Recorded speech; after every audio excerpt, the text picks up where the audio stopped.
What's going on, guys? Welcome to Everything Always. My name's Michael Roman. For those of you used to my theory crafting inside the MCU, today we're going to make like Deadpool and break the fourth wall, taking our theories to outside the MCU and the companies that control them. Now, so much has been made of the Sony and Disney divorce recently over Spider-Man, and with so much emotion tied to it from us, the fans, it can be hard to make out what was really going on there. And there was this one small detail, the original ask from Disney, that kind of got swept up in the whole hoopla of the thing, and no one really made a point to mention that the ask from Disney of 30% across the board, including Venom, was kind of ridiculous. Don't get me wrong, some people reported that Sony was not the villain, pun intended. No one wanted to hear it though. We all love Tom Holland Spider-Man, we all love the MCU and Kevin Feige. Certainly they must not be the ones to blame. But now this new article from the New York Post really turns things on its head and gives us a very clear picture. Like I said, we're gonna make like Deadpool, and I'm gonna weave this together for you guys and explain how, well, Disney didn't want a new deal with Sony over Spider-Man, and in fact may have rewritten their own playbook on how to go about reacquiring the rights to Spider-Man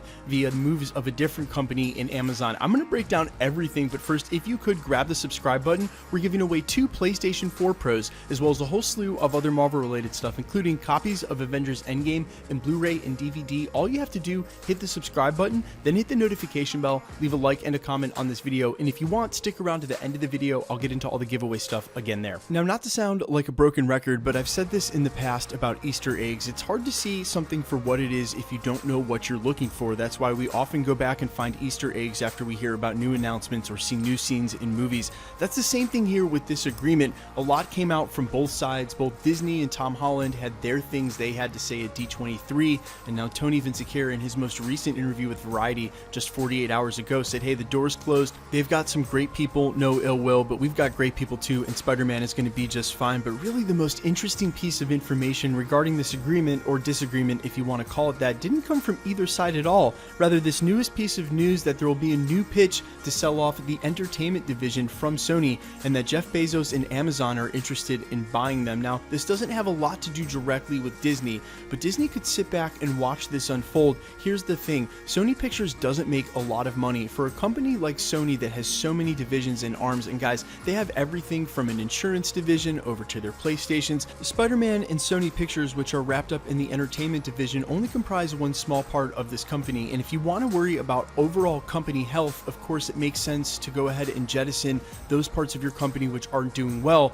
Cue up Jeff Bezos and Amazon. Now, if you read that article further and in depth, there's another piece of information in there that's huge, that Sony might have even planned and may still plan on launching their own streaming service as well. And guys, I don't have to tell you, with this new Disney Streaming Plus service coming, a company like Amazon Prime that has their own video and streaming division is going to have to acquire movie studios the same way that Disney did in order to have the content to compete. And this is where it gets really interesting, because if Amazon is somehow able to acquire the division of entertainment that includes Spider-Man's rights over at Sony, well, then those rights go back to Marvel, because as it's stated in the contract, upon merger, dissolution, or acquisition, those rights bounce back. It's the same reason they need to make a Spider-Man movie every 2 to 3 years per the contract in order to retain the rights to keep making them. And this is where Disney could have rewritten their own playbook, saying, hey, check it out, we don't really want to make another deal with Sony at all anyway. We'd rather just get our whole host of characters back.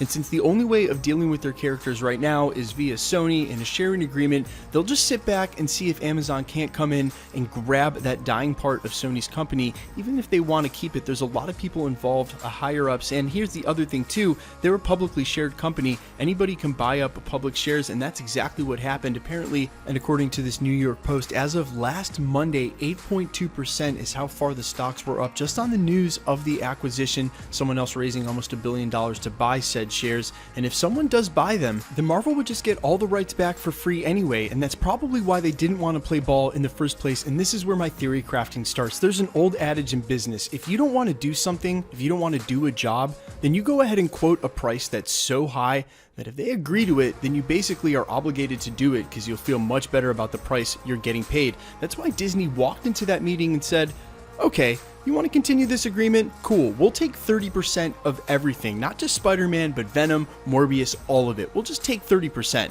There was no way Sony was ever going to agree to that. They're not involved in Venom or Morbius anyway, and even though Kevin Feige admittedly consulted some on the Venom movie, Venom made Sony almost $1 billion. For an ailing Sony Pictures company, that's a lot of money. That's probably one of their champion stallions in the stable. They're not going to just give 30% of all of it away. They're already losing money over there. Then that makes a lot of sense that Disney probably pulled this move. They don't want to continue anyway. Why would they if there's a chance that Amazon or someone else is going to buy this division? Now, of course, publicly, as I mentioned earlier in this video, the CEO and other people high up on the chain over at Sony have said, no way, we're not selling our Sony Pictures division or our entertainment division. We have a lot of stuff at this company that makes sense to own an entertainment division for both movies and music. There's no chance of letting that go. But that's what you have to say publicly when you're a CEO. Plus, like I said 10 seconds ago, they're a publicly shared company, meaning the things they say in public matter. They can't just go around in any old interview admitting that they're open to selling a non-profitable part of their company. Either way, this is just a theory of mine. Maybe I'm completely wrong, but it is a little odd, don't you think, that Disney walked into a Sony agreement and didn't even try to play ball. Also, they made this huge Phase 4 slate announcement that goes through the next 24 plus months with no announcement of Spider-Man involved. It almost seems like they were planning on not having him be a part of their stable. Maybe they're thinking long term here and are willing to deal without Spider-Man in the MCU for the next 2 to 3 phases on the promise they may get him for good and down the road for free. Now that would be the long game and the extra meta thought. This is where my theory crafting definitely reaches a Charlie level here.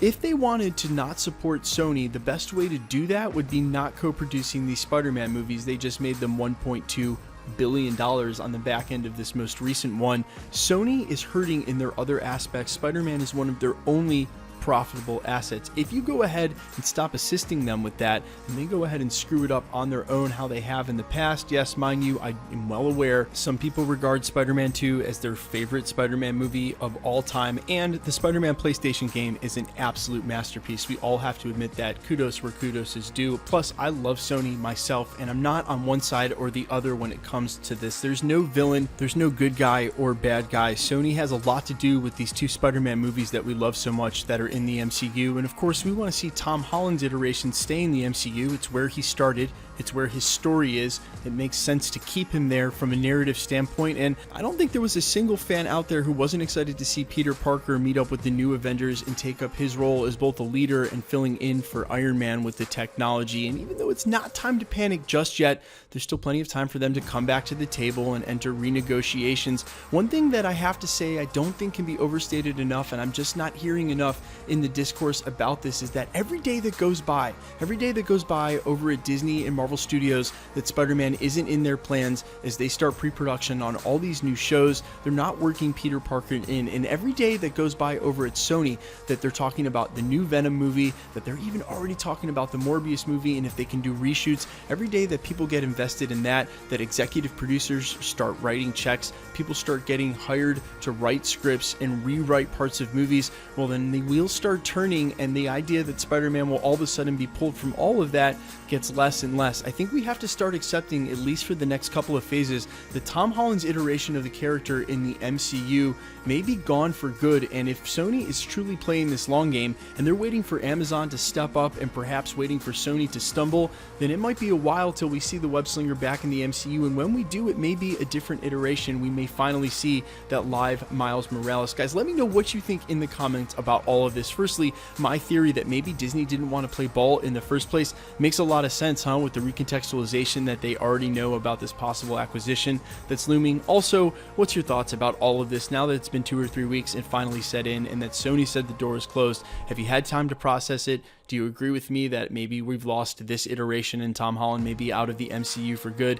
Let's get into the giveaway stuff before I let you go. We're still giving away 2 PlayStation 4 Pros, the next of which is at the 500,000 subscriber mark. We're headlong into that, should hit it by month's end, or if not next. All you have to do, hit the subscribe button, then hit the notification bell, leave a like and a comment on this video, and that'll automatically enter you to win all the other prizes at the channel. Right now we're giving away copies of Avengers Endgame and Blu-ray and DVD. If you missed the last announcement yesterday, I'll go ahead and link that here at the end of the video. All the same rules always apply, and it's completely random, meaning the more videos you like and comment on, and as long as you've already hit the subscribe button, you've already hit the notification bell, then you're automatically entered to win. My name's Michael Roman. This is Everything Always. From the bottom of my heart, guys, if you're still sticking around at the 9-minute and 43-second mark, that means you're probably one of my diehards who've been around since the channel started over a year ago. I cannot thank you enough. I do not have enough opportunities to do so. I'm constantly going live on my Instagram to talk to you guys about that. If you want to go more in depth, I'm over there. But if you're not catching the thank yous that I'm throwing out all the time, sincerely, from the bottom of my heart, I cannot thank you enough for building this community the way that you guys have.